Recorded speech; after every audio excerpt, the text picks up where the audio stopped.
Hey guys, welcome to All in Our Heads podcast with me, Mike Gaffney, and my boy Joe Fernandez. You're not going to say what's up? I threw you off before. That's why I didn't say it. Welcome. If you're a new listener, welcome to the show. We do a live broadcast on Facebook too, so if you ever want to watch us, we would love you to tune in live, ask us questions. We're trying to interact more with our listeners. But if not, if you're just an audio listener and you listen to the audio every week, what's the best way to find us? We like the Laughable app. Go to laughable.com/download where you can download the app for iPhone. We believe it will be ready for Android soon. Just go to that website to check it out. You can subscribe to our podcast as well as our individual pages, and you can see all the other podcasts me and Mike are guests on. If you can't get Laughable, it's a free app. So if you don't have iPhone, go download the iHeartRadio app. We're on there, or Castbox, Stitcher, all the podcasting apps, all the good ones.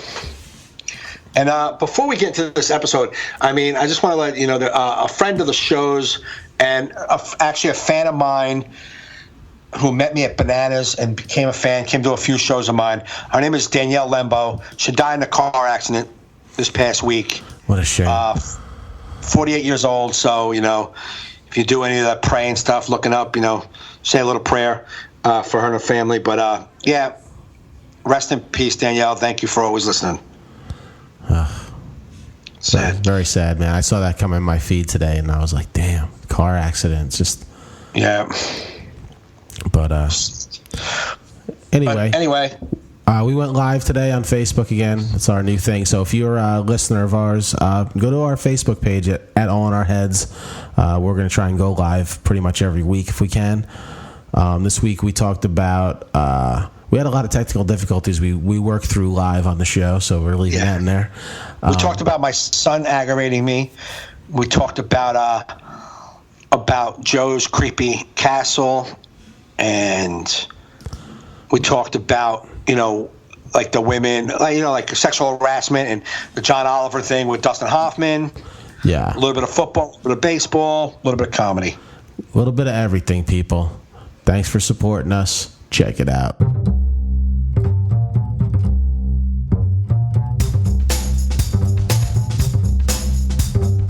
You're listening to All in Our Heads with Joe Fernandez and Mike Gaffney. Please enjoy the show. Yo. What's up, dude? What's up, brother? Not much. I'm going to try to share this on my walk. You think it'll do it? Can I share it to my page? Yeah, I tagged you. So do you think it went there automatically? Yeah, I don't know. You're frozen on the broadcast on my fucking OBS. I wonder if that's like that on Facebook. I haven't even started to play the video. Oh. Yeah, I'm frozen looking down, right? Yeah.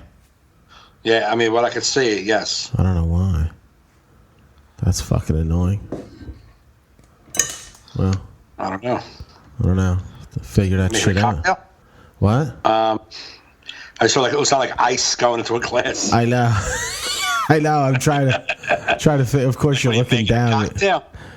I gotta try and fix your fucking video now. What? All right, we're gonna do live production. This is. Listen, man. Anybody who listens to this show is totally expecting us to not be good. Nah, I get it, man. Like, prepared. They know that. Nah. This is the part of the show they like, probably. Probably, but it's for some reason you're fucking frozen. I don't like that. What? Shake my head. Oh, wait. I think you're back now. See, I shook my head. I'm shrinking. Yeah, you shrunk your head, and then boom. It was like boom, boom, and now here I am. All right, we'll leave it with that because I'm not going to fuck with it no more because... It's doing good? It's doing good. It could be better. I could frame your shot up a little better, but it was frozen the last time, so I'm not messing with it. Because we want... Did you cover up the little thing with I still got that white... What, that little thing says speaker muted under your face? Yeah. I can't get rid of that. That's the new Skype thing, man. It's just there. Forever. Well, until I get a better program to go live. Until I get a better program to go live. Last week it was black. It's white this week. Hey, man, I don't work for fucking Skype, man. I don't know. I just set the shit up. I don't design it. You call, the thing's there. I can't see it. I can't see it when I do this. Only when I see it live. Right? When Yeah, it's live because it's the way it's your feed coming into me, and that's that. Skype updated, and nobody knows how to make the program work like that. I got to get a better program than OBS. Right. Anyway, welcome everybody to All in Our Heads podcast. We're going live to my personal page today. We want you guys to go to the All in Our Heads Facebook page and like it because we're going to start going from live there weekly. But we're going to my page this week to get some of my followers, and then we'll go to Mike's page next week. Hopefully that'll work. I mean, we're liking this live. We like this, right? So we like the live. People like the live.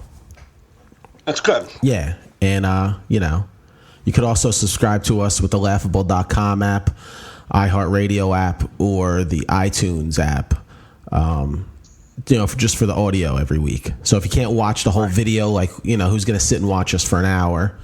Right. But you can listen to the rest of whatever you didn't hear on iTunes. You can hear me good? Yeah, why? You can't hear yourself good?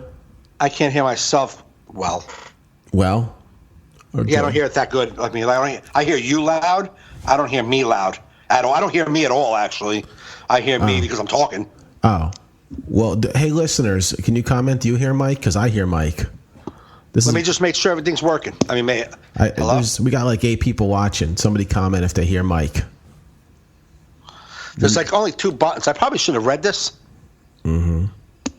Hello? Hello? You okay. So both the buttons I push. Hello? Hello? They don't affect. Well, I think your audio's coming through. BJ hears you. So you were hearing it. You were hearing it before we went live. No, I never was hearing me. You never was hearing you. Oh, so you were never hearing me? I mean, you or somebody? I hear me because I hear me. All right, because I hear me. All right. I don't hear. Everyone's saying we both sound fine. All right. Well, that's good. I don't hear me. Yes. Well, they hear you, but you hear you in your own head. But you hear me? I hear myself talking because I'm alive. But obviously you hear me, so we can have this conversation. I hear you perfect. That's what I'm saying. I hear you perfectly. I don't hear nothing from me. Okay. Kerry says she hears Mike. Okay. We're good. We're good. Welcome. Okay, for the people that are just tuning in, welcome to All in Our Heads podcast. We're in our 90th something episode, but we're going live to Facebook a lot now.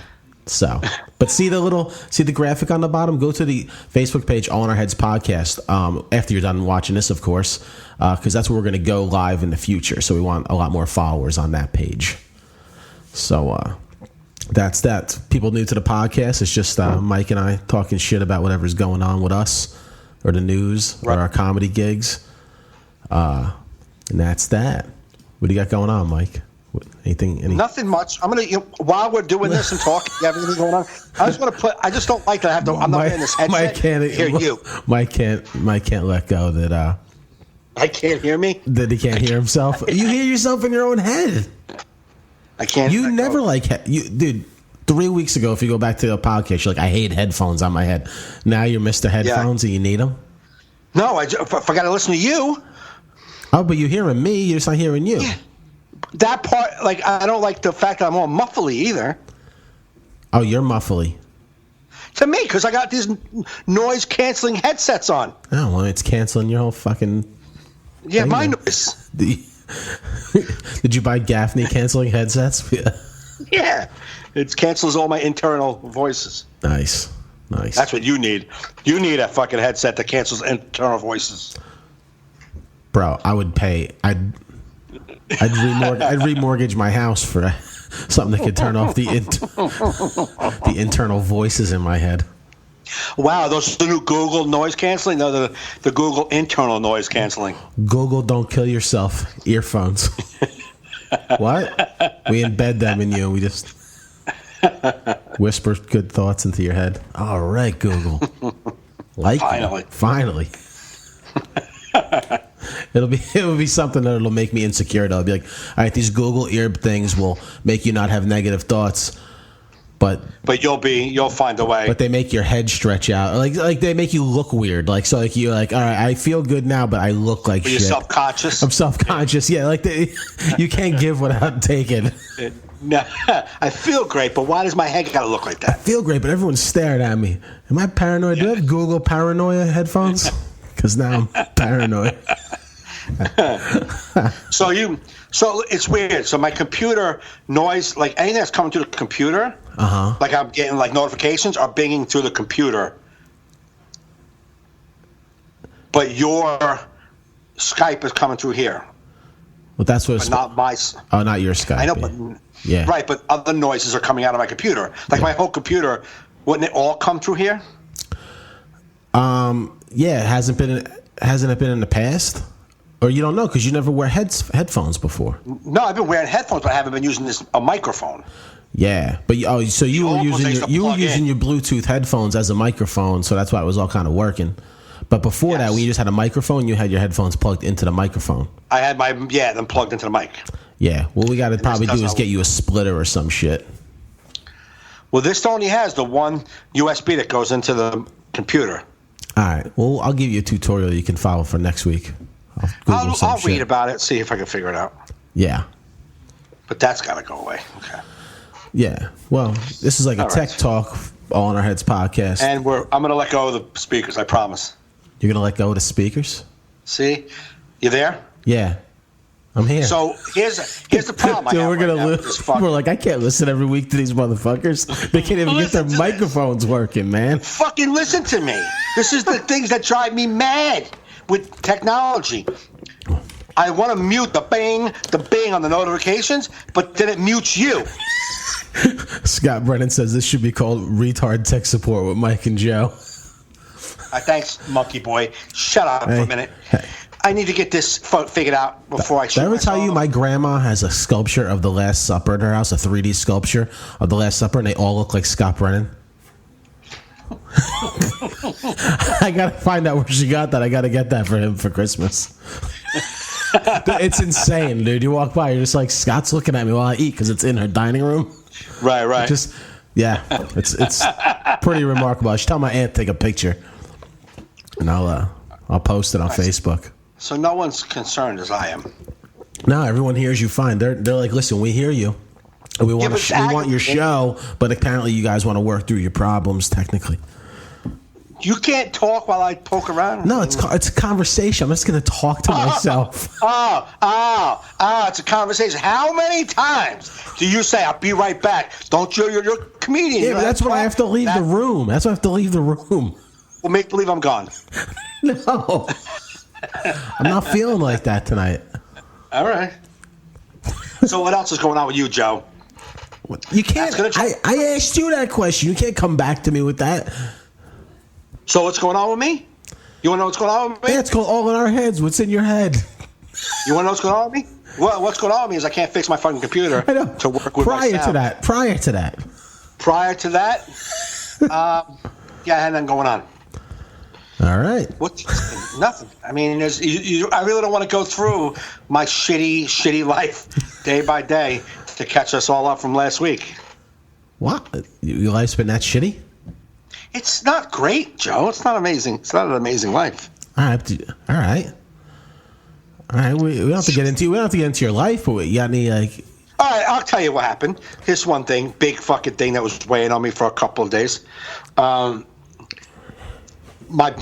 son, my fucking son.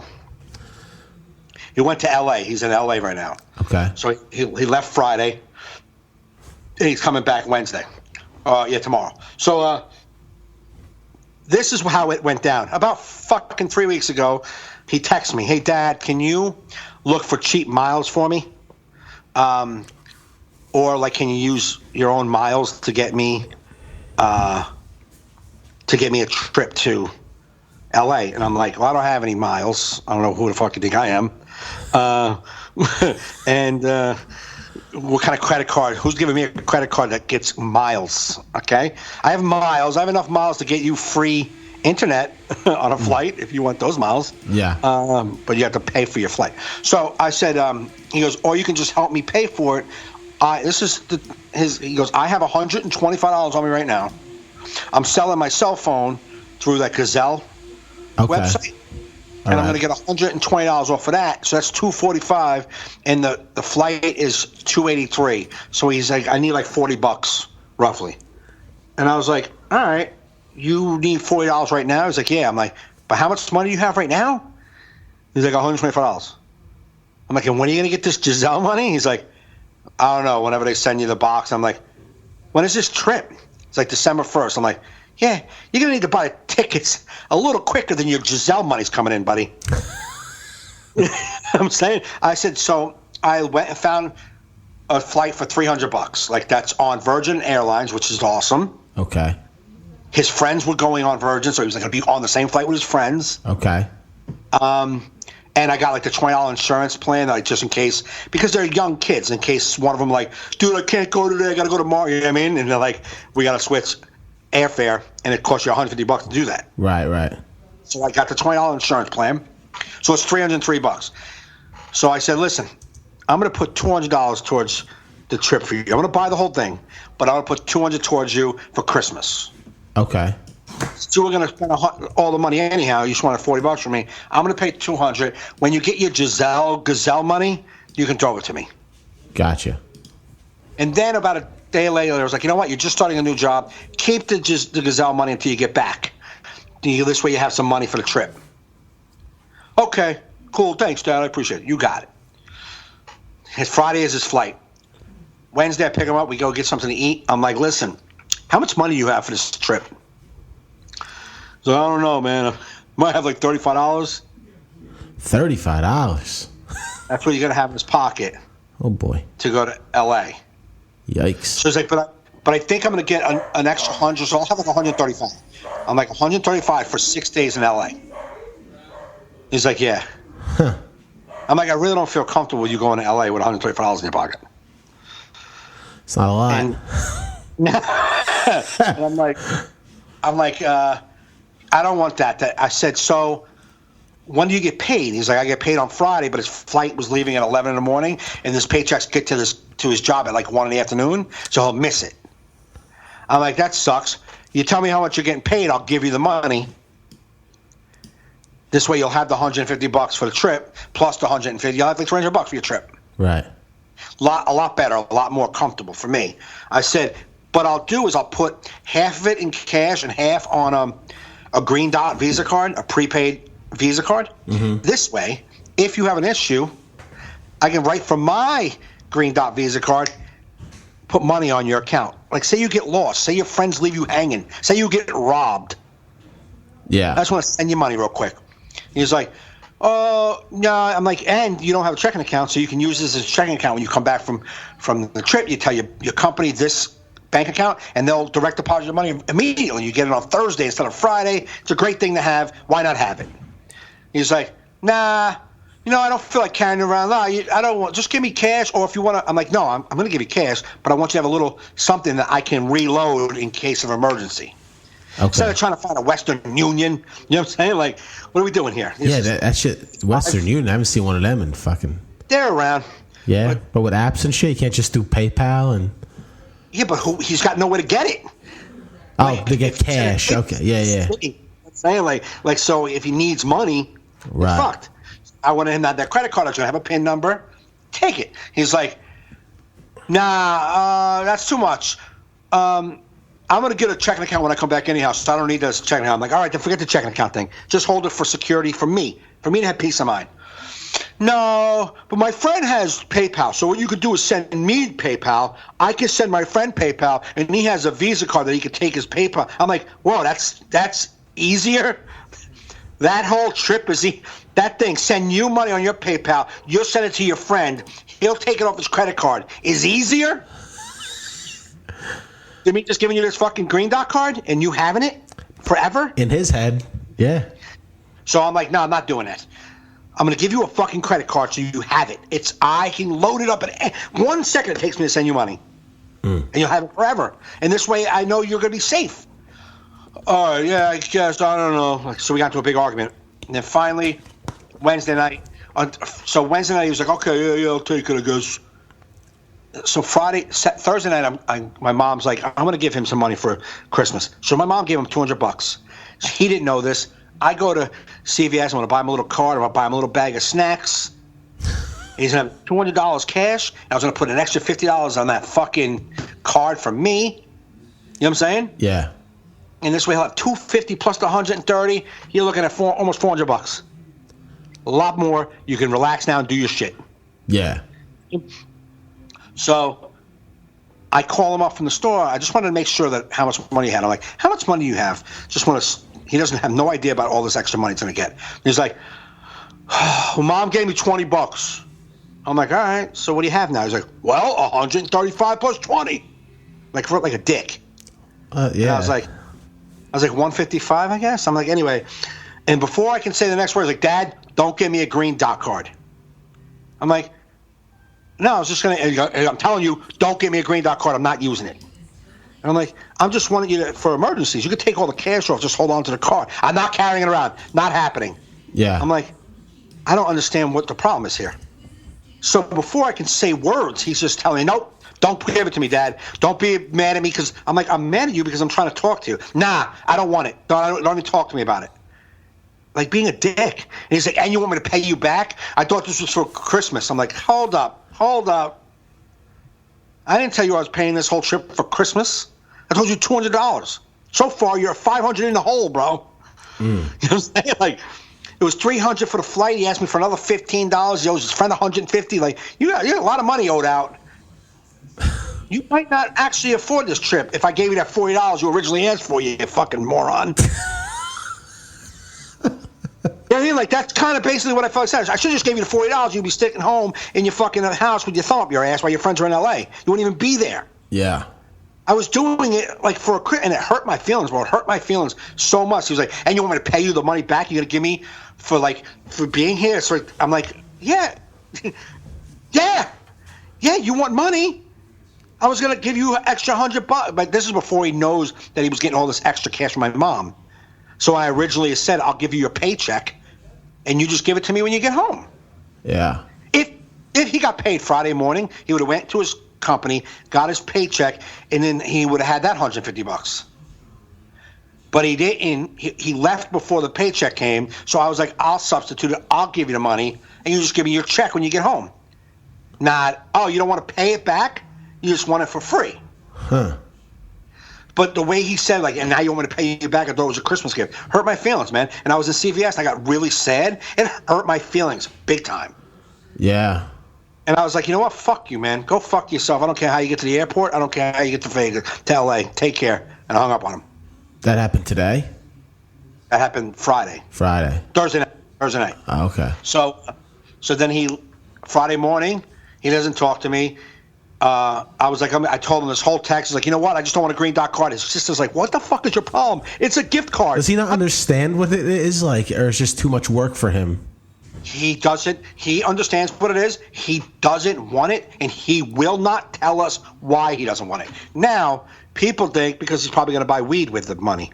I know what he's buying. We already talked about it. Of course, there's going to be a lot of pot. He's in L.A. Right. I assume that's why he's going. Yeah. So, no, they're going for a concert, and then they're going to smoke pot for 5 days. So that's what's happening. I get that. We talked about it. So he's not trying to hide that purchase from me. And I told him he's going to have a PIN number so he can get cash. You know what I mean? There's no sane reason why he doesn't want that card. Yeah. The only thing that me and everybody can think of is that he thinks the green dot Visa card is like a welfare card. Oh. And he's like, I don't want to walk around with that because he said, I'm not carrying, I'm not holding, I don't want it.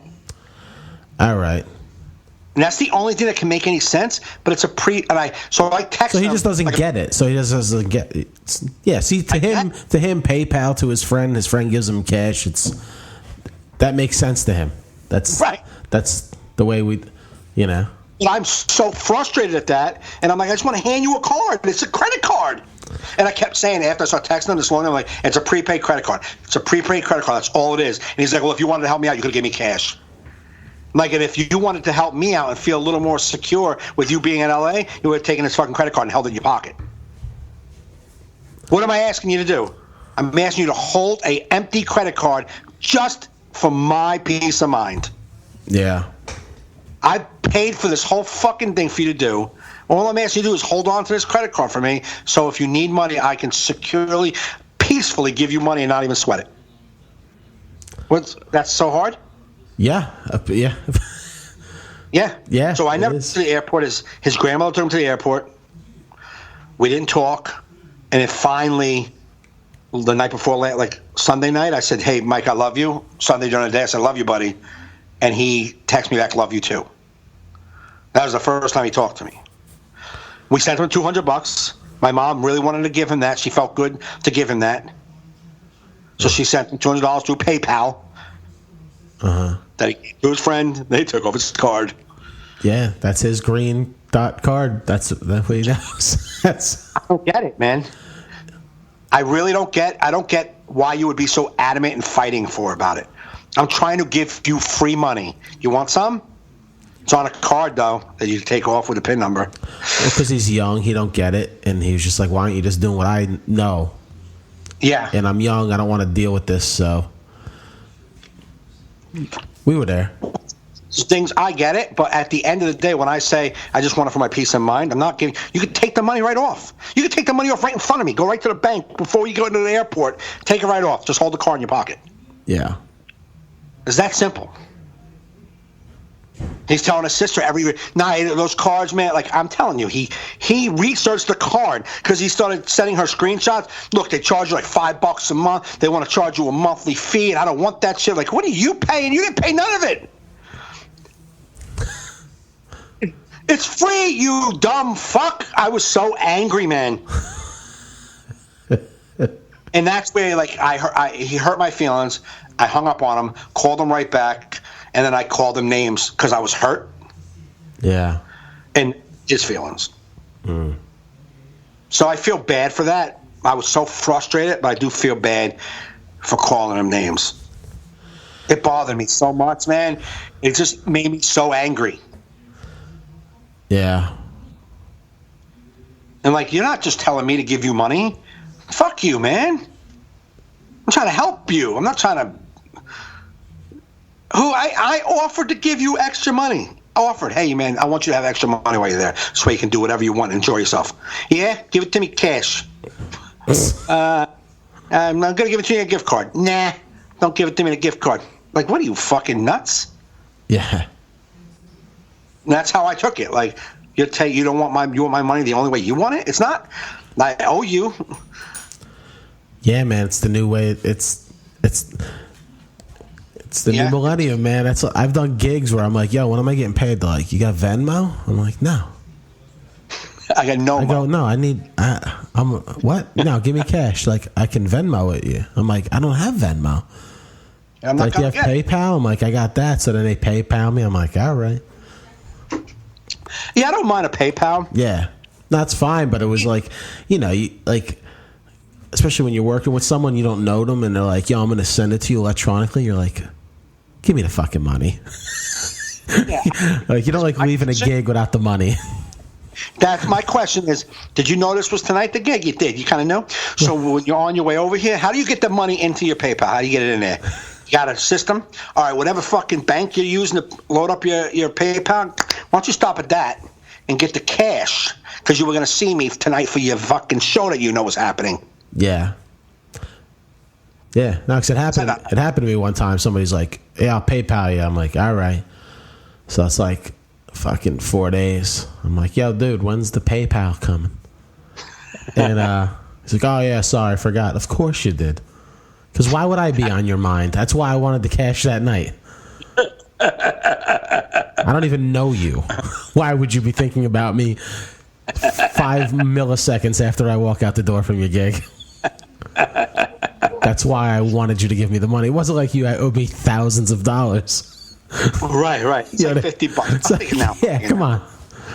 I came within 10 minutes on your show. Just give me the $50. Yeah. But yeah, I mean that's just I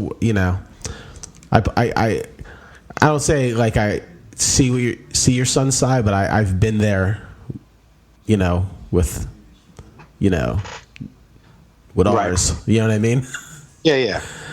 It's just Why do they want to do it the way they want to do it? Because they're fucking young and know everything. Right, which I can't give into that, your stupidity. I can't. Nah, I can't just be like, oh, I guess we're all dumb now. No, nope. I'm not doing it. If you can't give me a valid reason why you don't want this credit card. He never said the thing I talked about, the welfare thing. He never said that. We're just trying to figure out how he would be so fucking adamant about it. Yeah. It doesn't make any sense. You're so adamant. Like, fuck it. I don't want that. I'm not carrying it. Like, you're not carrying it. Bro, I get it. Bro, we have conversations in this house. We're like, are we in the same universe? I'm like, I don't even know what the hell's going on. I know. You know what I mean? Yeah. I just pictured that's what you were going through. Like, why? Like, why? Like, it's just so simple. Why are you not hearing it? Because of things like this and then like that and stuff. You're like, what? Dude, this happened. I mean, it happened Thursday night again, but it happened on Tuesday when I came up with, hey, man, because I knew he has a checking account that he went under like $60 and they closed it down. Okay. So I knew he didn't have a checking account, and because you close it down, you're not going to be able to get one. You know what I'm saying? Right. So I figured the Green Dot card is a way for me. I closed mine down due to gambling. You know what I mean? Mine got closed down. No. So that was good, but acting class is paying off. Dude, acting class is paying off. I'll talk about it after you're done with your thing about your son. So, what do you call it? So, acting class is paying off. So I gave him the Green Dot card. Because you can also Green Dot card. Once you register it, it comes with a checking account number that you can have direct deposits. Yeah. From your companies. So I'm like, if you got a job and you want to get a direct deposit, and if you do direct deposit, you get it a day early with the Green Dot card. Okay. You get your money a day early. So I'm like, it's cool if you want to have it. And he's like, so that's our first conversation. He's like, nah, I'm going to open my own checking account. I'm like, all right, then forget the Green Dot card part. I mean, forget the checking account part. This is just going to be a credit card that I can reload from my card. He's like, so you're going to give me your card. I'm like, no. I'm not giving you my card. I'm going to give you your own Green Dot card. I don't want to set up an account. I'm like, I'm going to set it all up for you. Mm-hmm. I'm going to pick an easy PIN number for you. I'm going to give you the card, and you can go to LA and have fun.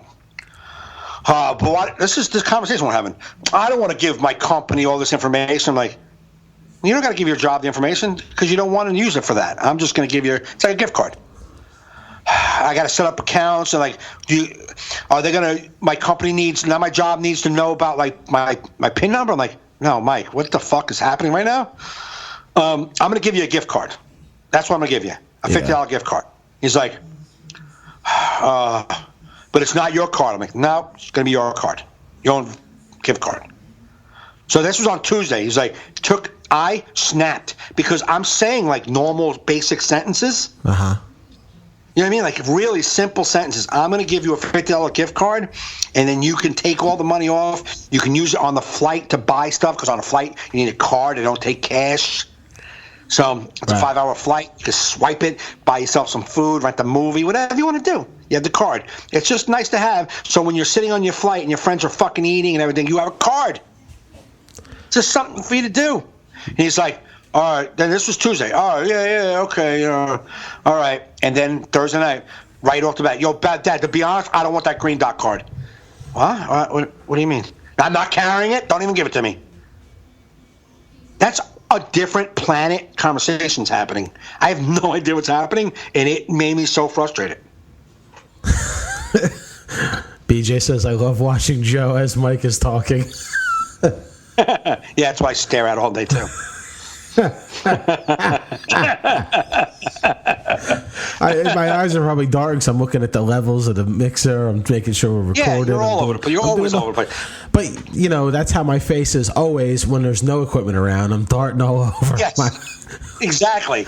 Yeah, but like we'll sit there sometimes and I'll be talking to Joe, and then like you can just see his eyes are looking at something on the screen, and you can just see his mouth starts to open. He's like, and now he's not engaged with me. I can tell you that. And he's off over here somewhere. Like, Joe, like, yeah, like what the fuck are you doing? You know what I get a lot. I get a lot of people saying, Wait, what were you gonna say? I go, what are you talking about? Like your lips were moving, like you were about to say something. So I was like, nah, I was probably just talking to myself in my head, and apparently I moved my lips when that happens. Oh my god! So how was your acting class? It's getting you. I stink at it, but I like it. You know. Yeah. Well, you know, we did a monologue at the beginning of class, like a short monologue. I did that one pretty good. Even because what he liked, he goes, when you didn't know the words, you really ad-libbed well. You know, you just kind of didn't, you just flowed with it. Yeah. But now we have this one monologue that a long one we're working on for like 5 weeks. And it's it's long, and my first week I sucked ass. Like I was so like trying to memorize it instead of like. I felt like almost like open micer energy. Like I don't, you know, like when you're nervous when you started comedy, and you have no legs. So I'm like the first line that I didn't know, I just started getting feel like I'm taking a hot one. You know, my chest is getting warm. I'm just like, oh boy. And then I kept going for line, almost like every other line. I'm like, line. So I'm not even acting. I'm just in my head like. Oh, I hear you. So then I was like, but nobody really we're all kind of at the same level in the class. Right. You know what I mean? So it's not like you're that insecure where it's like these amazing actors. You're not working like, with fucking Juilliard. Right. You're the only moron trying to line. Right. Well, it's all people at the same level. It's not like when you do comedy when you're like, man, I stink and everybody else is amazing. You know? Right. You're like, wow, that hurts even harder. So then I was practicing my ass off this week. I mean, just doing the monologue everywhere. I'm in the woods with Cody fucking doing it. He's like, whoa, who you talking to? And I'm like... What's your monologue? Like, what is it? It's this play called Key Exchange. Got it right here. And this scene, I play this guy, Michael, who his wife just told... He's been married like 2 weeks. Okay. And his wife said... she's been messing around on him. So I explain, I'm talking to this dude, Philip, who I know from like the biking trails. I know him for about a month. And I just start venting to him about what she told me. And in the scene, I take her diaphragm jelly and I fill it with fucking Bengay. That's like mean. That's very mean. But later in the play, I fix it. I'm not that mean, but my whole... Fix it? How do you fix that? Well, I take the I make it so she's not going to squirt it in her cooch. You know what I mean? I take away that. Oh, she never got to She never got to do it. Yeah. So. Oh. Okay. It's said much better in the play than I just said it. But really, it wasn't written by some guy from Nutley. Yeah. I let her squirt it in her cooch. You know what I'm saying? That was so eloquently put there, Shakespeare. So. I'm practicing this monologue in my car. I'm real obsessed with it. Yeah. I'm practicing it so much I didn't really read the whole play. I only got halfway through, so I was like, fuck. So like it was time to go to class. So I'm like, whatever, I got the monologue down, so I'm right, isn't that really all that matters? Well, I'll tell you. Not really. Because I get to class. He wants you to play the monologue like the play? Well, he wanted me to read the whole play just to get an idea of the whole scope of the story and the character. Because before you do your monologue, what? So you're doing a monologue to be that character. You're not doing a monologue just to have a monologue, and you can lay in any person, any feeling, any emotion behind that monologue. Has to be about the play. Yeah. Okay. Well, because like he sits you down. What's tough about it is because you got the like I'm in my car getting this monologue ready, and I'm like, all right, we're going to class. Like I'll volunteer to go first. I just want to get this sucker out of me because I'm doing it solid wherever I'm at. I mean solid. And then he sits you down in front of the class, but then he asks you like a million, like he wants you to be the character. So Michael, tell me about yourself. So I'm married, couple weeks, been with my girl 7 years, blah blah blah blah. This whole thing. He asks you, we're breaking down line by line, like what my urgent need is, and like all this time, I'm like, man, you're frying my brain, man. I had this monologue set. You know what I mean? I have about a space for 19 sentences, and you just pushed out 3 of them. Yeah. So, he's like, no, but when I first sit down, he's like, all right, so I assume you had a chance to read the whole play. I'm like, I go, well, I have to say, it was nice for you to assume that, but I'd say I got halfway through the play. He goes, why'd you get halfway? I'm like, because I've been working on this monologue. I just didn't have enough free time. It's not even a long play. I just fucking, right. I just wanted to make sure I knew this. But he's like, all right, blah, blah, blah. He started asking me questions. So, when I'm doing my monologue in my house, I'm comfortable. I mean, I do. I do my monologue in the woods. I'm comfortable in my car. I'm comfortable. I was doing them in the studio, the TV studio. I'm just in there by myself.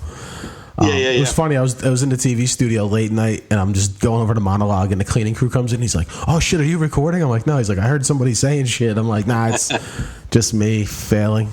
And because I was just like, I kept recording myself on my iPhone, and then listening back, then going with another line. I was like hitting a wall like halfway through. Then I was like, all right, let me just memorize the second half, then I'll sandwich them together. So that seemed to work for me. I was able to get this monologue down. But I've done it enough where now I was able to act with it, where I know this. I'm not just reciting lines, I understand it, so I'm able to act in this monologue. So I get to class, he sits me down, gives me the whole, we're breaking this scene down line for line. What's your action verb on this line? I'm like, shut the fuck up, man. I want to do this monologue. Quit asking me questions, Ted. So, whatever. So, I'm just nervous in front of the students. Now, it's not my house no more. I'm not talking to my dog. I'm doing this to... Right. I have the teacher and the other actors, and I get through it, but man, am I sweating. And I forgot whole lines. I've put words that weren't supposed to be there, but I did it with I acted it. You know what I mean? Right. And then I owned it. Right. And he was happy that I didn't ask for a line, even though I missed some lines or I changed a word to another word. He was happy I just went with it. And then he's like, do it again. But the second time, I was so much better. I remember, it was funny. The second time, because I got through that first nerve-wracking thing, that I was a little bit more calm. So I do it. And what's funny is while I'm doing it, I'm like, oh, shit, I never said this the first time. I'm remembering things I left out 5 minutes ago. So it's dawning on me as I'm doing it. I'm like, this got to be playing on my face, because I'm big with facial when I get an idea. I'm probably all angry in my scene going hey, I didn't say that line before. But no, I'm liking it because on many levels, because I'm not good at it. It's making me uncomfortable, but I'm digging it because I'm learning a lot, and it's I don't know, it's getting me.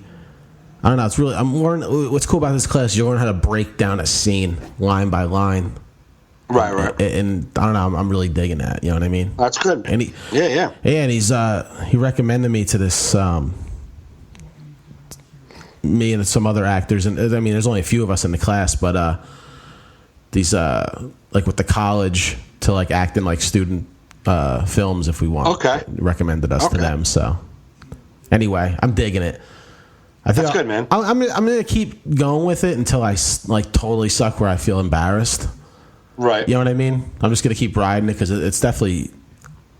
I mean, I loved it. I loved my class. I loved the teacher was awesome. I loved doing it. I just started getting frustrated.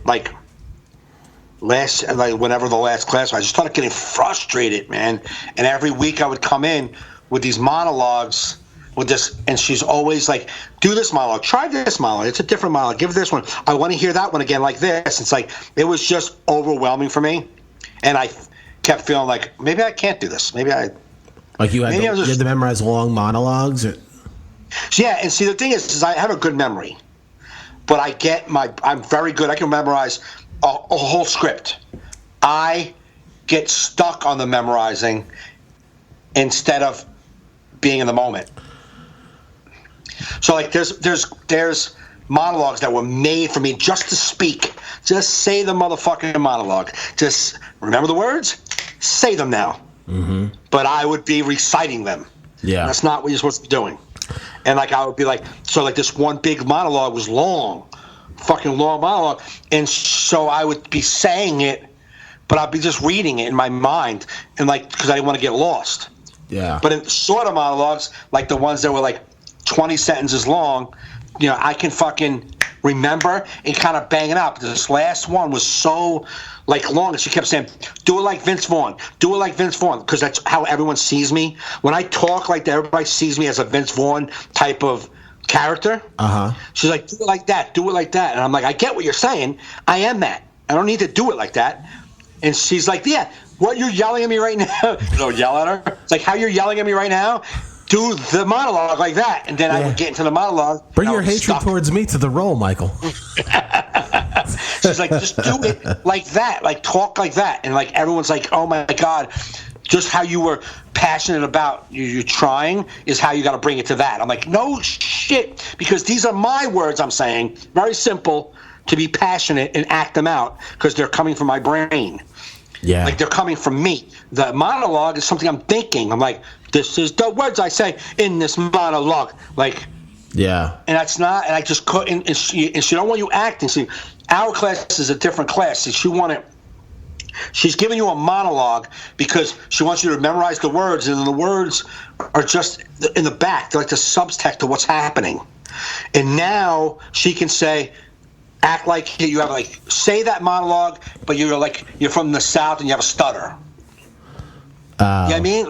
And then put it in so you don't have to be the cat. Like she don't want you to even know the movies, even though she gave like 10 monologues out. I knew like all the scenes they were from. She doesn't want you to really know the scenes they're from because she wants you to do it.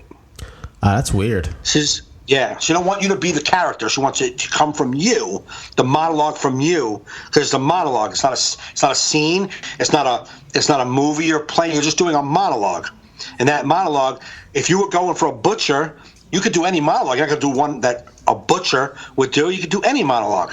Right. You know what I mean? You're just going to do monologues in front of a casting director. Oh, give me a monologue. You're not going to be like, let me see if I got one that was a butcher. No, you're just going to do, the only monologue I have is, I'm a cop. I'm going to do this monologue that I'm a cop. You know?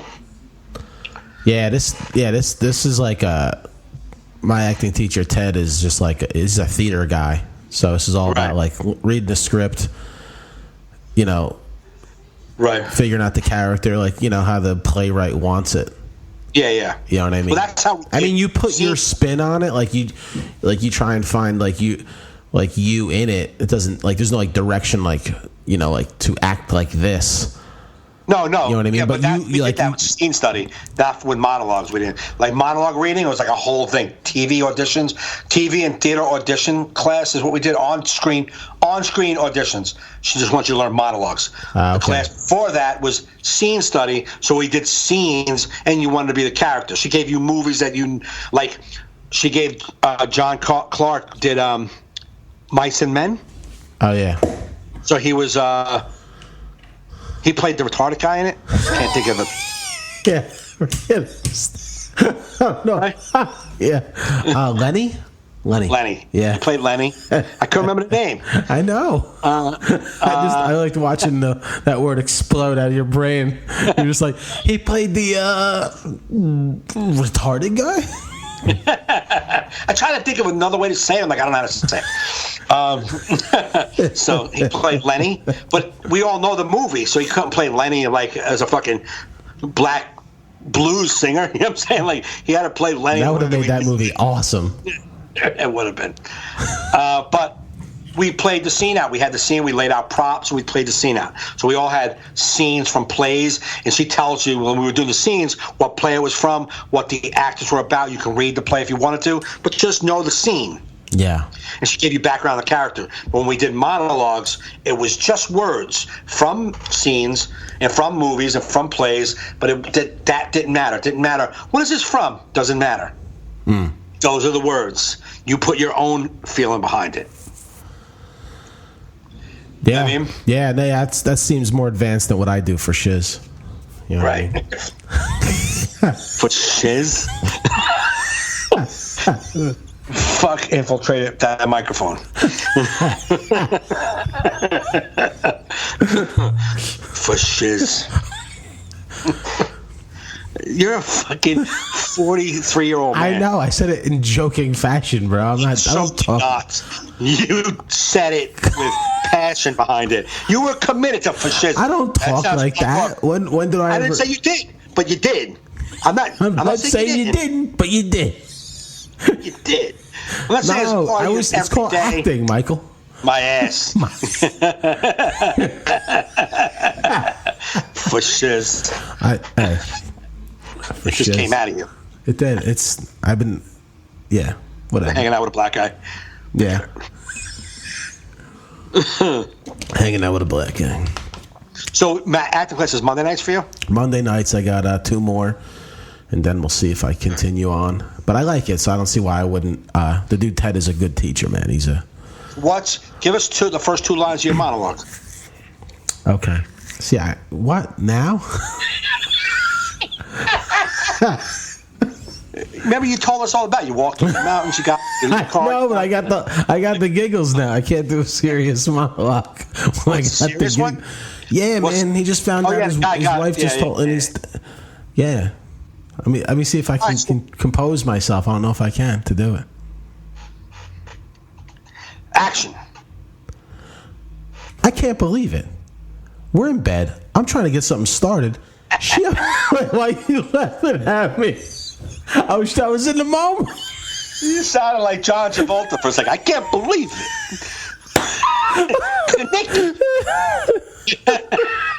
I was in the moment. I know you are, but I'm sorry. I know. Sorry. That's why. I'm sorry. That's why if I ever did act in anything live, I could never invite any of my friends because you guys would all be belly laughing after every line I did. I could never get through it. It was like you went, let me see if I can do it. And you're like, I can't believe it. Well, because he's angry. Yeah, but does he sound like fucking Kaniki? I don't understand. I can't believe it. My right wrist. I didn't talk like that. Now the first line was, I can't believe it. I didn't know you were in. I'm like, oh, we're in? Well, that's what you told me to get in it, and then that's the first line. You got it. All right, good. All right, you play Philip. You're supposed to say, oh, shit, I'm sorry. Oh, now I got to learn lines 2 seconds in. Okay. Well, if you didn't want me to get right into it, I'm saying. His line is, oh, shit, I'm sorry, and then you go? Yeah. All right, I can do that. Now I know when you're going to start. Oh, shit, I'm sorry. I can't now because you're going to laugh. You're making me laugh. All right, I got to get into the moment. Come on. Wait. Oh, shit, you can't do it. All right. One more time. Wait, I got the giggles. Hold up. I got to get a drink of water.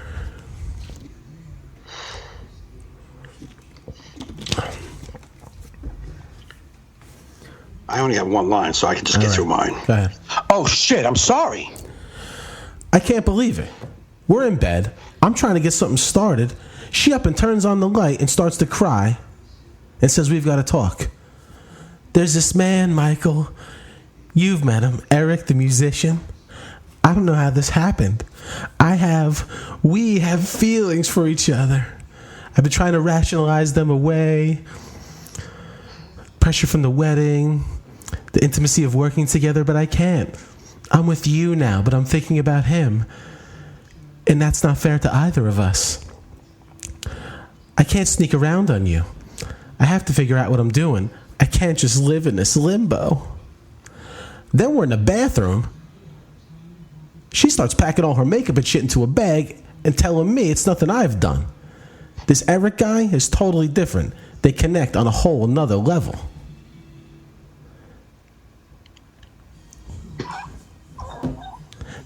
I still can't believe it. Wait, I knew you were laughing at me, so I got out of the moment.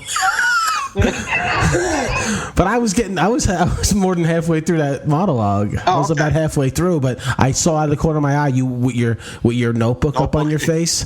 So I was trying to stay composed. Hey, but you told me to try to do the monologue. Listen, what are you gonna do, man?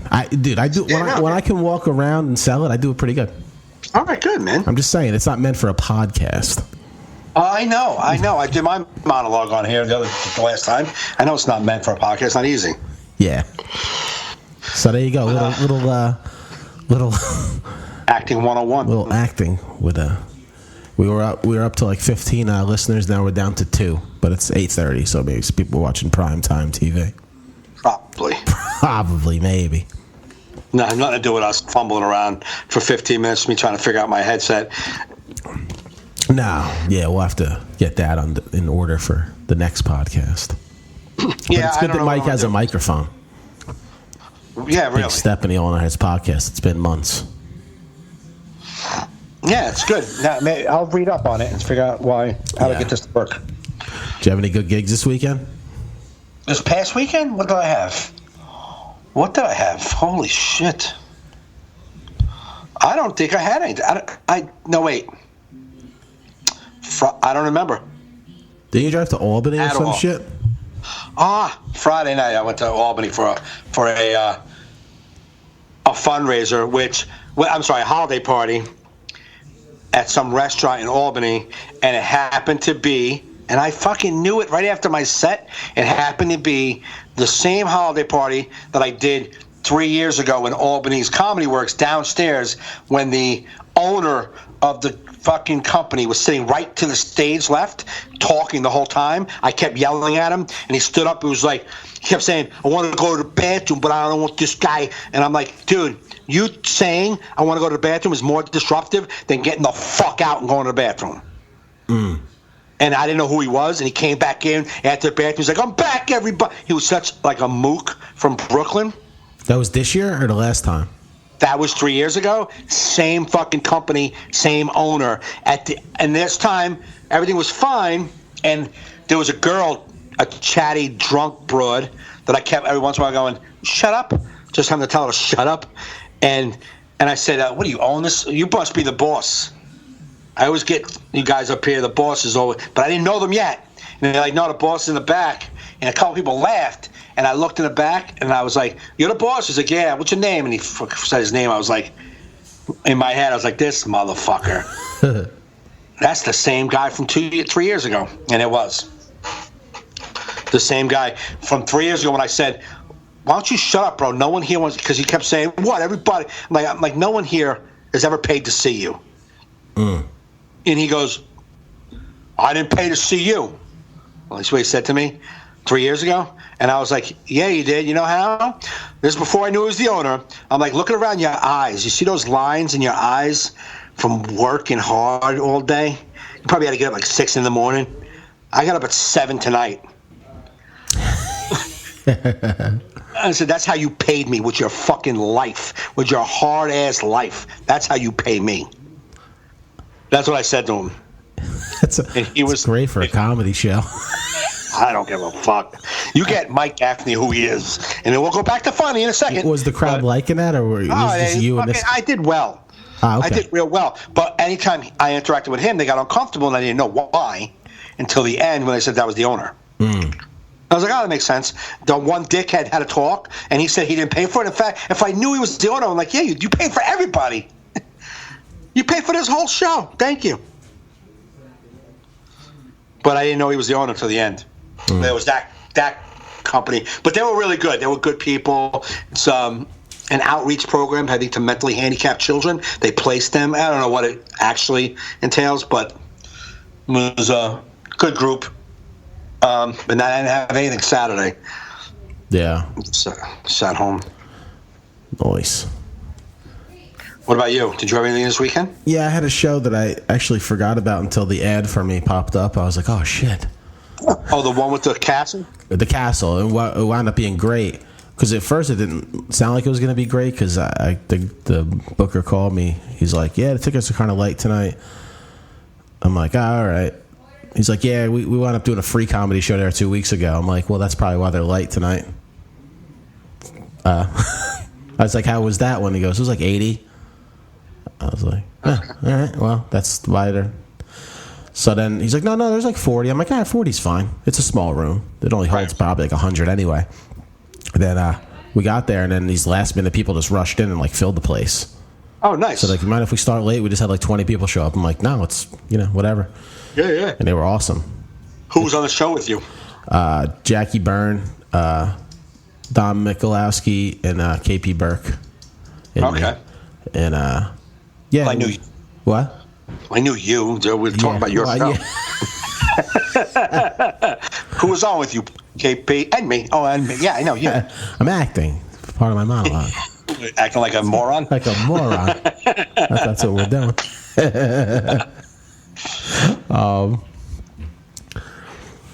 No, it was good. It's cool. The place. You saw the picture. What? Yo, are you getting that? Getting what? Everything you're saying is like into my ears, like staticky. Nah, it sounds good over here, bro.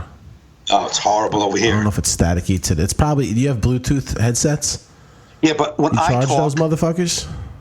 what? Are they charged? Yeah, 100%. All right. Relax. Go ahead, tell your story, and I'll figure. Oh no, I don't know if you saw the picture of the place, but it looks almost like the White House. Like the inside, I feel like I was doing like a White House, like I was doing fucking Donald Trump's bathroom.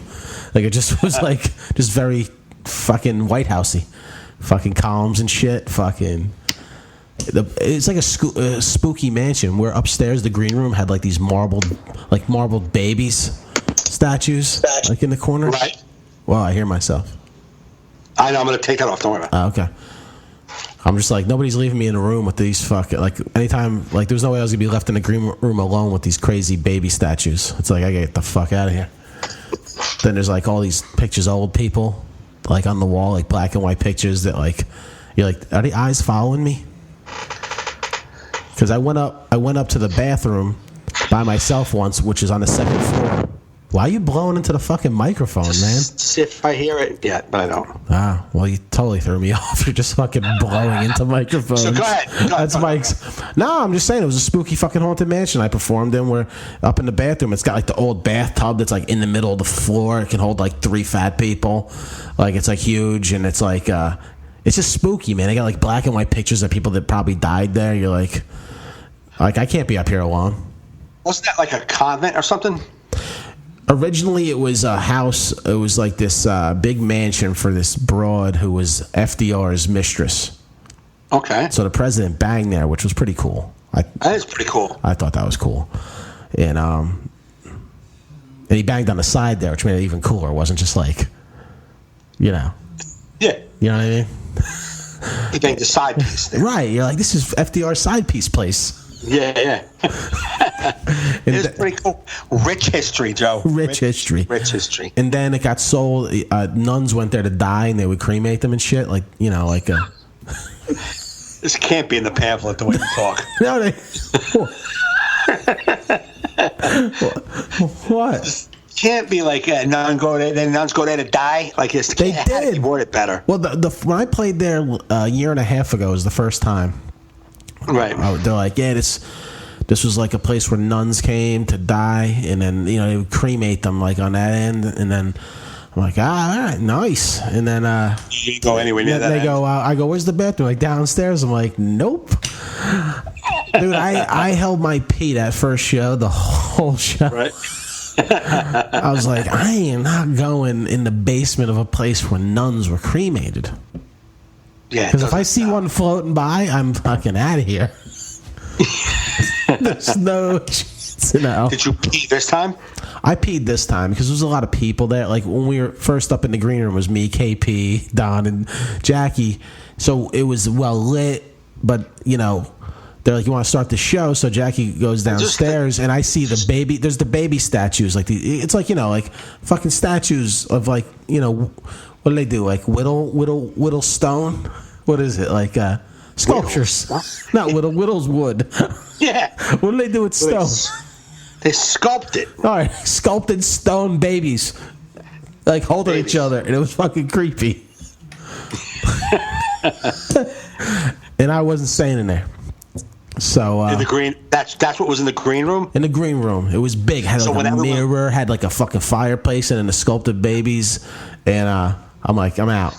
So when everyone left, you were like, I'm out. We're out. So we all went downstairs, but that's where the bathroom was upstairs, or downstairs where they killed the nuns. So I'm like, So the show's on, and I have to pee again. I was drinking a lot of water that day, and I'm like, all right, I'll just go pee up there. So I go up because 2 flights of stairs, and I'm up there alone, and I'm getting the heebie fucking jeebies, man. Because like the bathroom's just spooky, man. I don't know, and I fucking What do you This is everything sounds spooky to you, and you haven't said one thing that's given you some security. No, I peed fast and I ran down the stairs.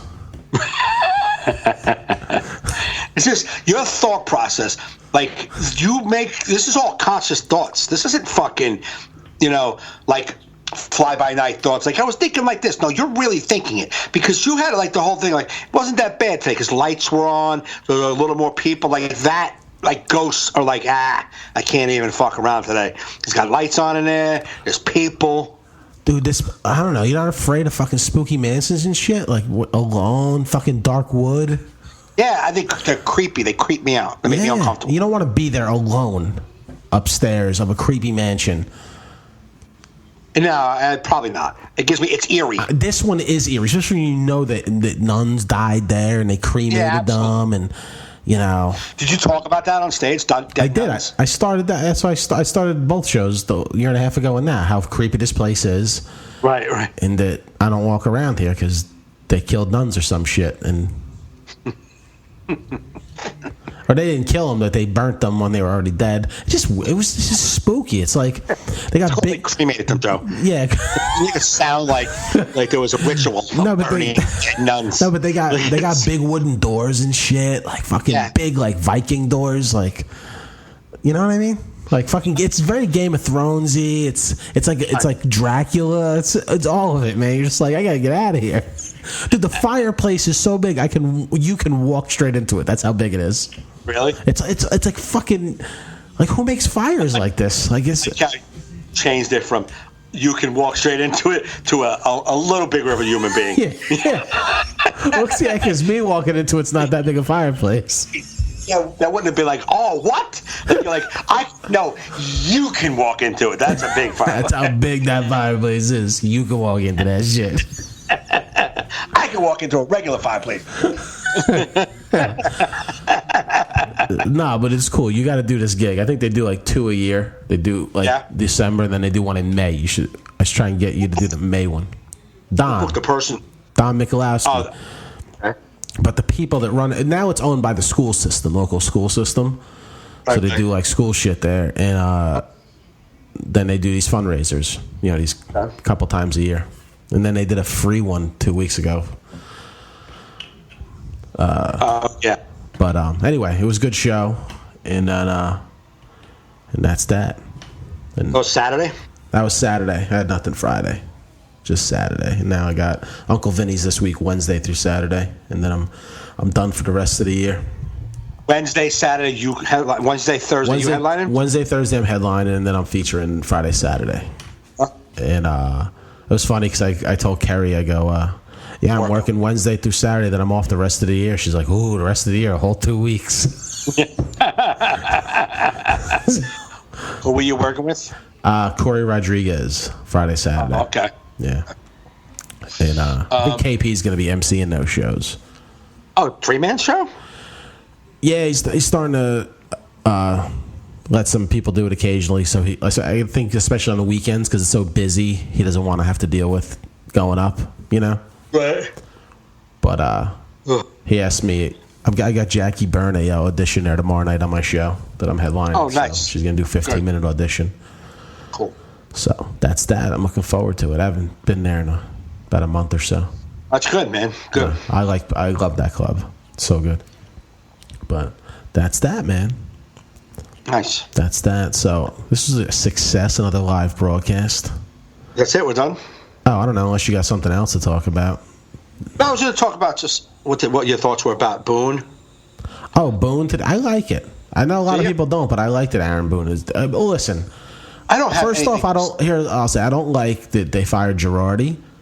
They said Hal said they were going to fire Girardi regardless. So if going for an inexperienced manager is what they really wanted, I like that choice. If that's what they're looking for.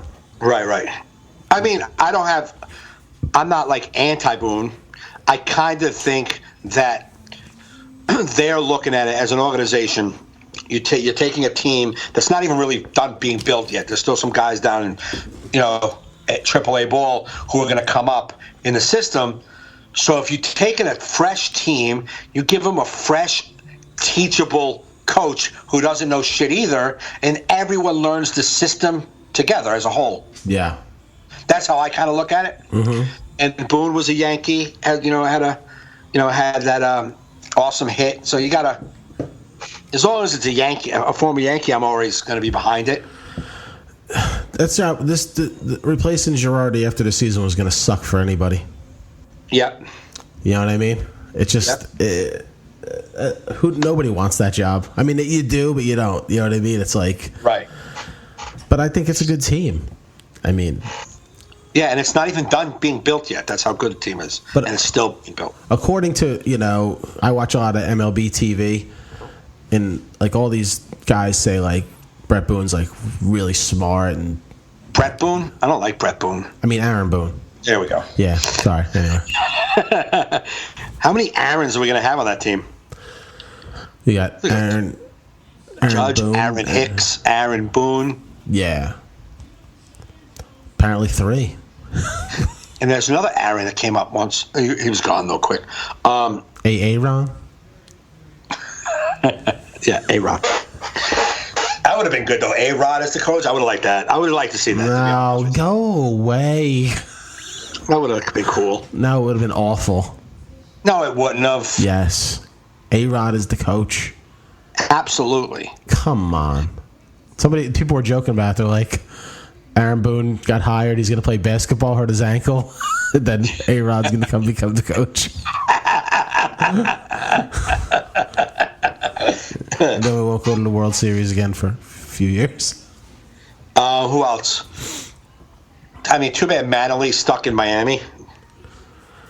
Yeah. Well, Mattingly's old school coach. I think that's why he got dumped out of Dodgers. He still goes by feel, not about the sabermetrics and shit. Yeah. So we'll see. But it should be. I mean, again, I just want to see your fit. I didn't have negative thoughts about Boone. It's like it is what it is. I mean, I thought Girardi. I love Girardi, but I kind of felt like it's been a long time. No, I wasn't that upset about Girardi. I mean, it was like weird that they were gonna. I mean, I guess you don't know how people get along, behind the scenes. Because for the owner to be like, yeah, if you won the World Series, you were gone anyway. That shows that they think you're a big dick. You know why? You know how I know that? You remember when Joe fucked up in the playoff game with not challenging the play? Yeah. And then they won one or two games after that. And somebody asked Aaron Judge, what do you, like in an post-game interview, do you feel like, you wanted to do this for Joe, to pick Joe up? And he didn't say a word. He was like, he just stared at him and was like, yeah, we just want to win as a team. Like, he was like, didn't even address that. Yeah. Like, he didn't say, of course we wanted to win for the coach. They were like, he was like, didn't even address it. And I was like, wow, he doesn't like fucking Girardi. Yeah. So they must have seen some stuff. Girardi just was like, he's always like very serious. But then when he always had that nerd snort when he would laugh. Like, because if I threw the flag early, we wouldn't even got it. It's like, shut up, Joe. Just be serious and fucking move on. Enough of your fucking improv comedy. I tell you the one thing they had me, I've been hating football all season. I just don't know. I mean, partially because my team sucks balls, but the benching of Eli Manning was the biggest dick move in sports. Biggest. And I'm not a fan of the team. I'm not an anti-Eli fan. McAdoo didn't like Eli, and he did it because he knew he was getting fired anyway. So he's like, I'm fucking his streak. Yeah, but I got to say that, what do you call it? The upper guys. Oh, Mara could have overruled it. He said it's his fault. Absolutely, he didn't. So. Right. This is garbage, man. Total garbage, especially if they start Eli this week. They are. So yeah, like you said, if you cut him and not cut him, if you bench him and then put in the other guy that you think's going to be your future, I forget his name. That's how disinterested I am in the Yankees. I mean, in the Giants. I can't even get my fucking head straight tonight. I'm calling him Brett Boone. Yeah, but when Brett Boone plays quarterback for the Yankees and McAdoo benched him. Girardi got the job. What? Sports Radio 66. We'll be right back.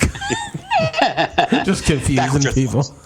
What? Back with our thoughts. No, but yeah, if you bench him for a guy you think is going to be your future, that's one thing, but not for Geno Smith. I actually felt bad for Geno Smith. I'm like, he don't want to be in this spot. He's got to take it because it's a shot, but like he's in a lose-lose situation. Yeah, they should have put the other kid in. I will say this, with their disgusting O-line that you guys have, that you have to put someone who can move back there. Since you don't have the offense now, why would Eli want to get beat up every week? Right. Well, we had a bad O-line last year. It's like they did nothing, so that's why they got rid of the GM. So, yeah, we had a great defense last year, and it hid that it made it seem like we had a good offense. Right. But we didn't. But I'm done with football, so fuck it. The NFL now, sucks. One more thing I want to talk about. Yeah. Did you see that thing with John Oliver and Dustin Hoffman? I read about it. I didn't watch it. Me neither. I read about it too. Okay. Kind of weird, I gotta say. Yeah, I was kind of on. I know. There's no good way to fucking talk about this subject. Say it. But like, I agree with Dustin Hoffman a little bit. It's like, can we quit fucking prosecuting people before? Yes. It's like, why is this guilty until proven innocent bullshit? And that's kind of like, I get like John Oliver was the host, I guess, of this event. Right? Yeah. Was he the host? Yeah. Moderator of this event. I guess I can understand if you believe the woman, which is great to believe the woman, and you're doing this event, you don't want to feel for yourself like a two-faced lying, like a heel, because you're just acting like Dustin Hoffman's still awesome. Right. If you believe this woman, so I get John Oliver's motivation to not want to stand up there and go, fuck that, what did you do? I get it. However, the believing the woman, and thank you for believing women, is a great statement for the police. The police, lawyers, prosecutors should believe all these women and follow the case and do as much investigation to prove these cases. Right. However, the public doesn't need to weigh in on it. Right. We can't, every time someone says, I got sexually assaulted, go, dirtbag. Like, hold up, man. Hold up. Couple of things, I believe. I believe some women, maybe if they felt like they were sexually harassed, doesn't mean they were. Right. I do. I'm sorry. I'm not saying that every woman who's feeling these feelings isn't feeling them, but it doesn't make them 100% fact. Mm-hmm. And as soon as someone says, I was sexually assaulted, you can't immediately, the public, like even like that Conyers dude, right? Like the senator stepping down. Like everybody said he did it. He's had a lot of women saying stuff. So I guess the more and more that step up, the harder it is for you to deny it, I guess. Yeah, that's the thing. Yeah, exactly. But like Senator, which senator are you talking about? The Democratic one or the Republican? There's two Democratic ones. There's what's his name? Al Franken, and then the black guy, Conyers. Yeah.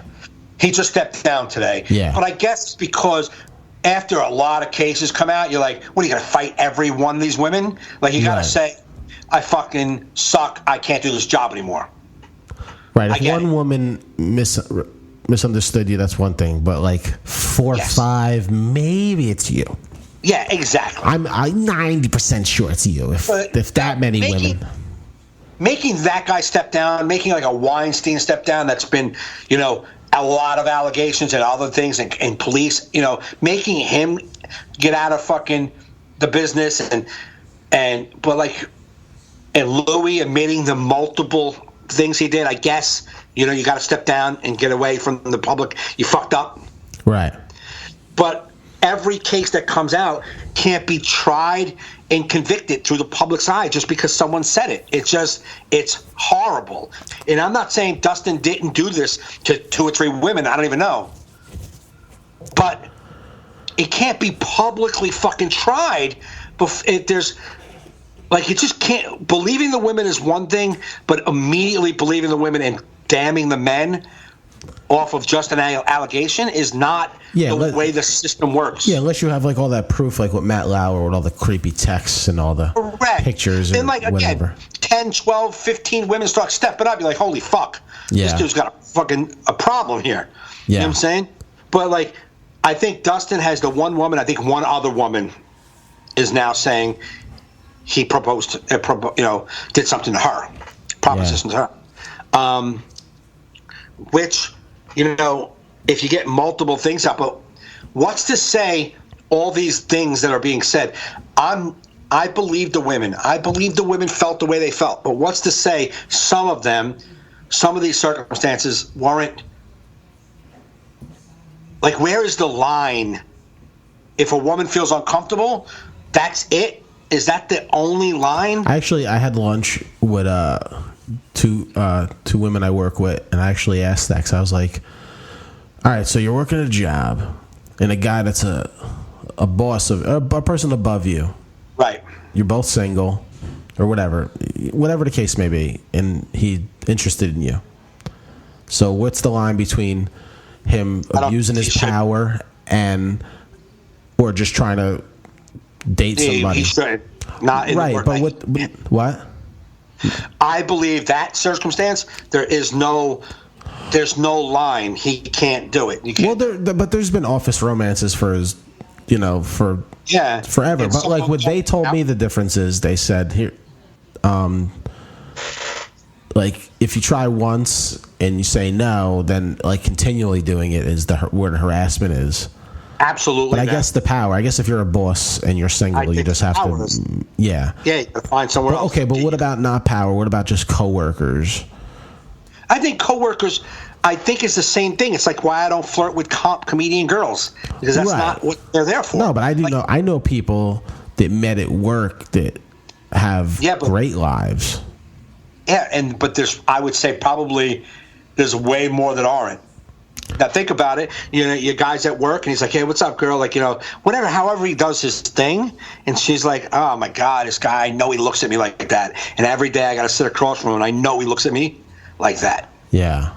It's just not necessary to go to work and do that. No, Find another place to dip your, to cast your line. I also don't know why. I guess John Oliver's he's trying to turn from comedian to like an activist.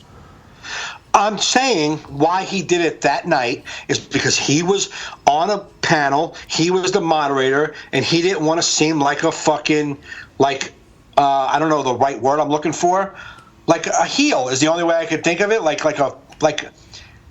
you're a fraud. You talk shit on your show. You talk shit. You had the moment to confront an accused fucking, sexual harasser, and you praise him for his great work in fucking Wag the Dog. Yeah. You know what I'm saying?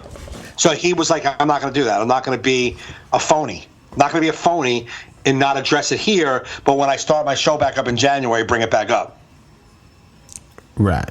Maybe that's, what I mean? I guess. Yeah, I guess because it's the time and people are doing it now.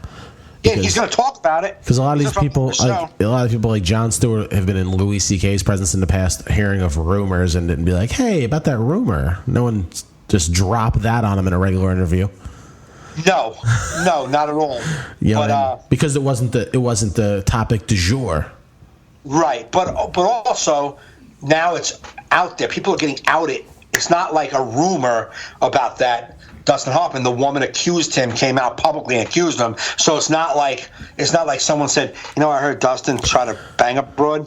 I know, but it's just weird though to I don't know. Yeah. It just sucks. You could just smear people.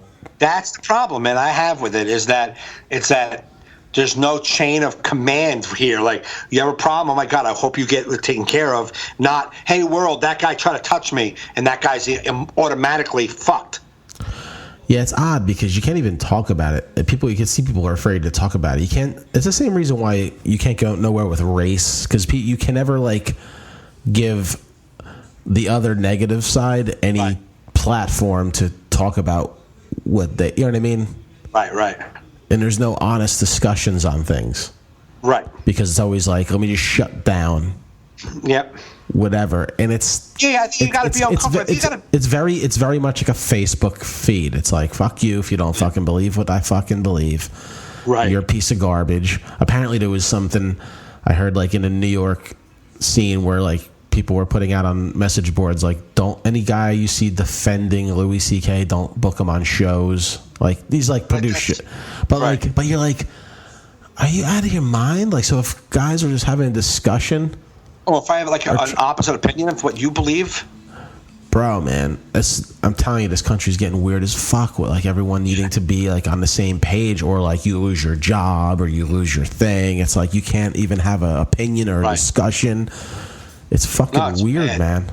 That's what I don't like. It's like, oh, so it's gonna have to come to a head. What's gonna happen? It's gonna boil, pop.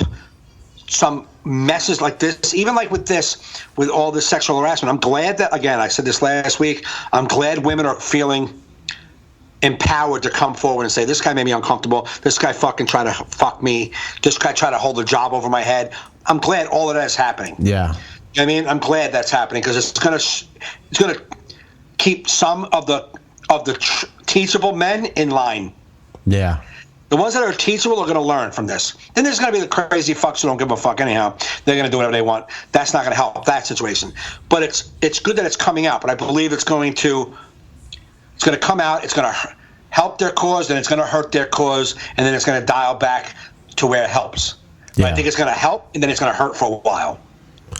It's like Black Lives Matter.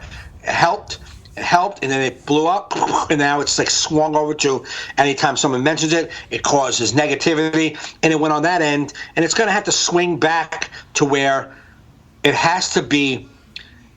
Those kind of things have to be, and although we know it has to be in the middle, you have to be sometimes in the middle with some of these things. You have to be, because there's people on both ends that you got to be in the middle to like understand, like, you know, with Black Lives and cops are afraid. There's really good cops. Like you have to be able to admit that. And then black people on the Black Lives Matter have to admit that some dudes are just hood, and that's how they are. Yeah. You know, it's like you have to say that, and somebody has to say there's really bad cops. You have to say both of those things so we can fall in the middle and find out how to fix it. You can't be like, oh, all cops are amazing. Take a knee. There's a cop. We better bow. You know what I'm saying? Right. And then all black people are like, oh my God, he got chased by a cop. He's only because he's black. Like, no, not every guy who got pulled over by a cop was only pulled over because he was black.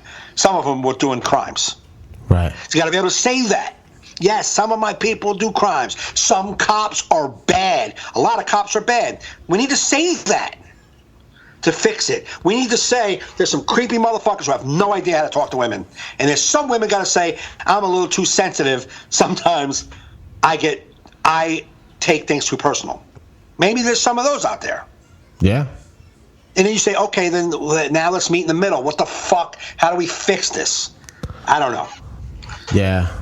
I don't know. I was bothered by the article about Dustin Hoffman. It just seemed weird to me for some reason. Yeah, it's a weird one though. Weird back and forth. I don't like this. I don't like the ambushing. It seems like a very ambushing thing where it's like, man, we're here for, like, you know, invite me on your show and we'll talk and ambush me. Don't. Right. This is the thing about this movie, and you're making it about.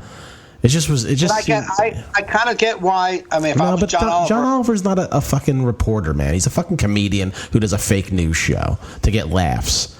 You know what I mean? He's not a journalist. He's not a journalist. But the stories he goes over are real. It's not like you made them up. Right. Then be a journalist. Then.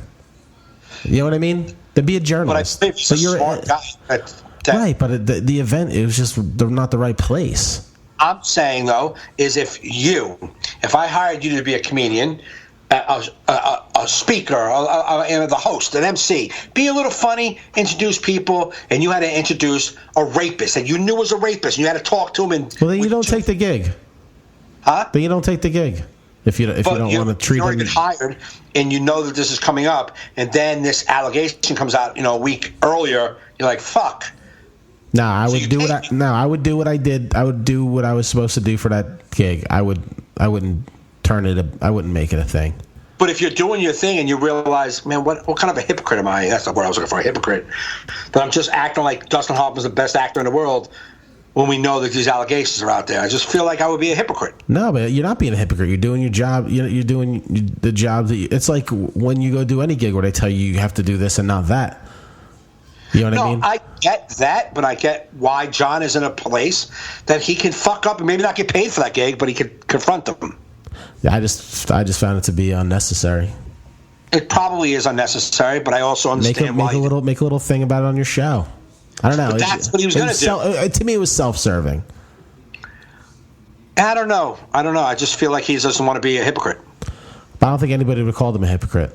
He would have. If he would have done that show all happy-go-lucky, and then on his show in a month goes, did you hear about Dustin Hoffman? Oh, no. And all the excuses Dustin Hoffman gave, and act like Dustin's a dirtbag, but you fucking gave him praise like he was the best actor on the planet? Yeah, you're a hypocrite.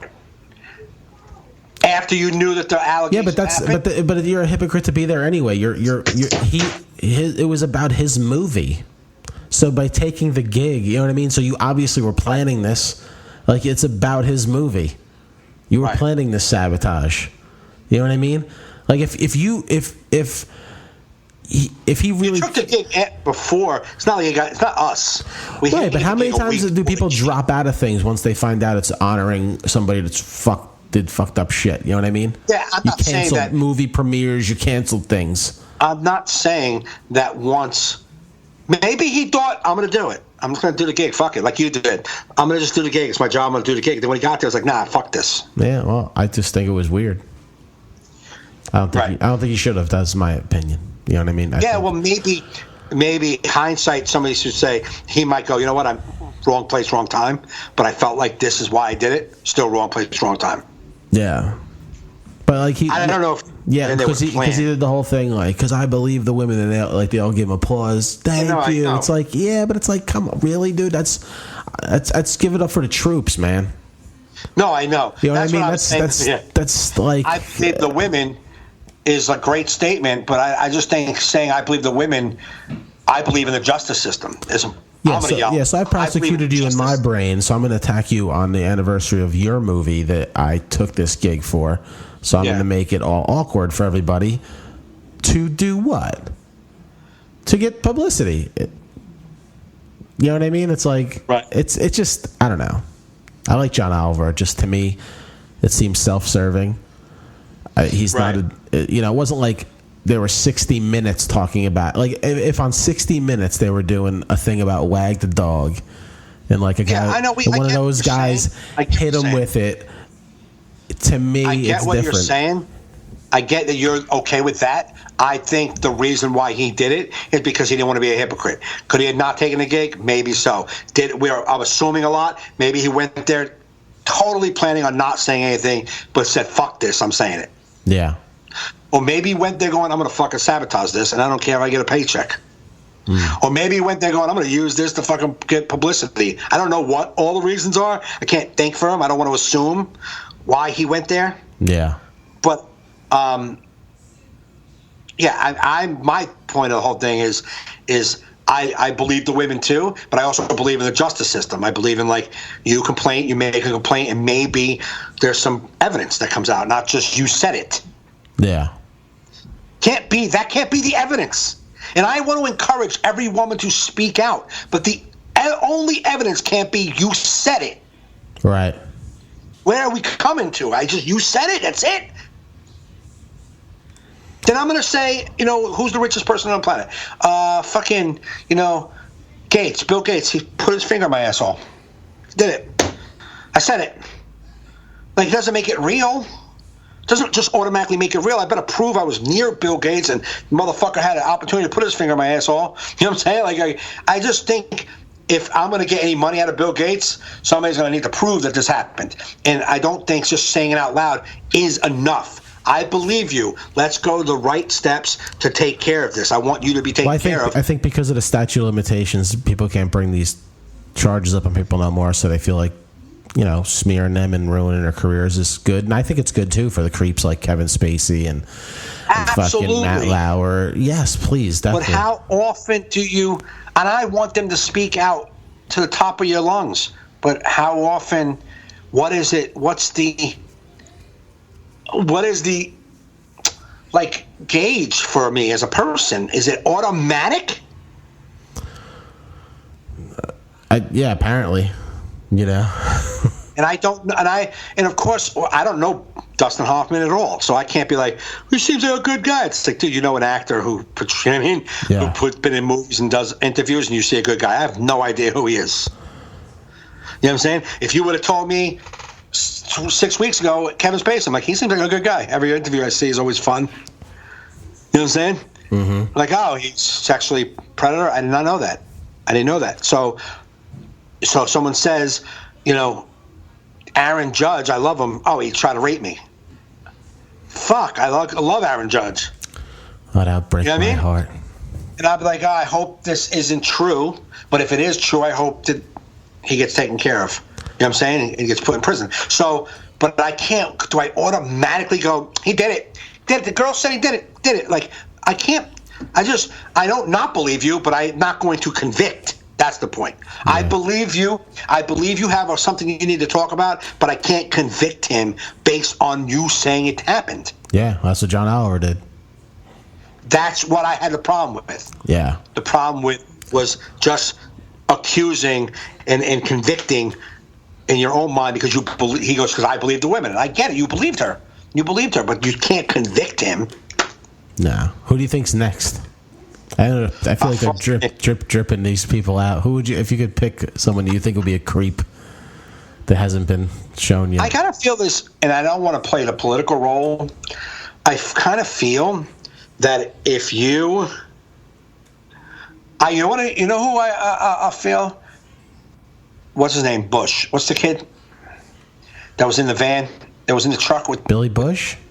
Billy Bush. I feel bad for him. He didn't do nothing. He lost his whole career just for being in a... Right. He spoke up today against Trump. Yeah. Well, a couple days ago, and said, I can't believe he's not admitting in that. That's like, ended already. That was us. You were talking. Right. You know what I mean? When Trump's saying it's not his voice, Billy Bush, like, that was him. Enough already. These women are real victims. All the women that spoke out against him, these are real women. Stop saying they're liars. Like, he spoke up against Trump, and they were friends. Yeah. Right? So... if I'm conspiracy guy and I just believe that a lot of things keep coming up for political purposes, something's going to come up about him, so you could be like, you fucking judgmental prick, you're a raper too. You know what I'm saying? That's how that's my guess. If I got to guess, Billy Bush within the next 2 weeks. Well, his career's in a shitter anyway, so I don't even think anyone would come out to be like... It's not going to hurt his career, but... What? It'll hurt. It won't hurt his career. He don't have a career. I'm saying, over. But his stance against Trump, which is allowed because everyone's using him, saying, well, he was in that bus with you. You're saying it wasn't your voice, and the guy who was with you says it was. Yeah. Now, if you can discredit him by going, this fucking guy's a raper. He's a fucking molester. Like, you could discredit him with that. Yeah. That's why I feel he will be released. Nice. I think who I don't know who would be. It's my phone. Oh, it's your phone. Yeah, but it's weird to hear me. No, I'd be shocked if like Tom Hanks or somebody, but I don't think he would be, or like a big sports guy. What, Derek Jeter? Like, imagine that would just like be like, wow. You know what? That would be wow, but I'd be like it would be more like, why did you? But Jeter's probably got probably any girl that came up to his place, he's like, listen, you just got to sign this contract. Yeah. I'm Derek Jeter. Come on, we're fucked. What? So he's like, he got, first off, a guy approached him, not even them. A-Rod and him used to get like the security, be like, yeah, give me first. It's in the first aisle, third seat, second seat, third seat, and they'd be like, oh, you guys, Derek was gonna fuck you. You know what I'm saying? Like, and then they went to the hotel. They had to leave their phones. They had to leave all their stuff in one room, and they went into the room. Yeah. So that is what used to happen with them. So these girls were approached way before they got to the hotel room with, hey, you're going to go back to this hotel room and Derek Jeter's going to have sex with you. Is that cool? Yeah. See, I guess it won't be like, because like groupies are groupies. So I think like all these women that come out aren't groupies. They're just like, Right, their workers, regular co-workers. co-workers and stuff. Yep. Yeah. So who would you think co-worker was? I mean, like, I don't know. If you're talking actors, like, I could see, like, George Clooney or something being said about him. He was a big party guy for a while. Yeah. But Ben Affleck. Oh, Ben Affleck. Did you see he broke out on a fucking rash? He was on, like, Colbert or something, and they were talking about the Harvey Weinstein thing, and then in the newspapers the next day they're like, Ben Affleck breaks out on a rash after leaving Colbert, and he's got his face is all red. I'm like, if that doesn't say guilty of something, who breaks out in rashes? This guy, it's not like he was nervous from the interview. This guy's been in Hollywood forever. Really? Like it broke. So yeah, Ben Affleck. All right, something's gonna happen. I'll pick Ben Affleck with that rash. Fucking break out. You're Batman. You can't break out in rashes. Fucking. But I gotta go. I want to go watch This Is Us with my wife. This has been a nice podcast. I haven't seen this season yet. Oh, okay. I haven't seen one episode. Before you go, Smilf, loving it, right? Loving Smilf. I have an episode. I didn't see Sunday's episode. I may watch that tonight if I'm not too tired. I love with Frankie Shaw. I'm in love with that girl. Dude, and the story behind Smilf is great. The fact that she wrote that short film, went to the film festivals, then they gave it a show, and I like that shit. They said somebody was from the smallest, was like the smallest theater in the film festival, like they could hardly fit. It was like in the smallest little box theater at the film festival to this. Now they picked up for a second season. My wife said she relates with it a lot with like single mom, like the feelings and stuff, like all the stuff she goes through. It's like, she's like, my God, it's insane how spot on this is. Yeah, it's cool too. It's funny. It's funny. It's not. You know what I mean? I like it. I like the whole thing. I like the whole show. Yeah, me too. I think she's beautiful. Her fucking eyes. She's hot. She makes you smoke. Fucking nice. Yeah, she's nice. Treating those store clerks like that. I like that. Yeah, exactly. I tweeted that. She favored it and retweeted it. It's good egg. I tweeted. I said. I was like, if you listen closely, you can hear stock boys across the world saying, "Man, I knew shit like that happened." She favored it and retweeted it. Yep. But anyway, so you're at Uncle Vinny's this weekend. I'm at Uncle Vinny's Wednesday through Saturday. I'm at Friday. I'm at the Pocono Palace where my dreams go to die. Mm-hmm. I'm actually hosting, so I got to be there the whole night. And then Saturday, I'm at a place called Artie's Bar and Grill in Frenchtown. All right. For the it's for the Delaware Valley wrestling team. Where's Frenchtown? Like in Jersey. I don't know if it was South, because I'll be in South Jersey. It's South Jersey. Where you at? I'm in Point Pleasant. I didn't know if it was anywhere in there. I don't know. It's probably not that far from there. What's really far from there? What? So yeah, are you there for 2 shows Saturday? No, just one. Oh, nice. Yeah, maybe we'll meet up for some. What time is it? 9 o'clock? 9 o'clock show. But I'm the opener, so I can bail. I'm the closer, so mine's an 8 o'clock show. All right, well, I'll hang till I hear from you. Okay, yeah, we'll figure it out. Yeah. So, all right, everybody. You know, we're down to 2 viewers now, but we get it. Live, no one's going to stay for a whole hour and 40 minutes. But if you look at the bottom, go to our Facebook page, All in Our Heads Podcast. We want you to like that page because we're going to go live there regularly.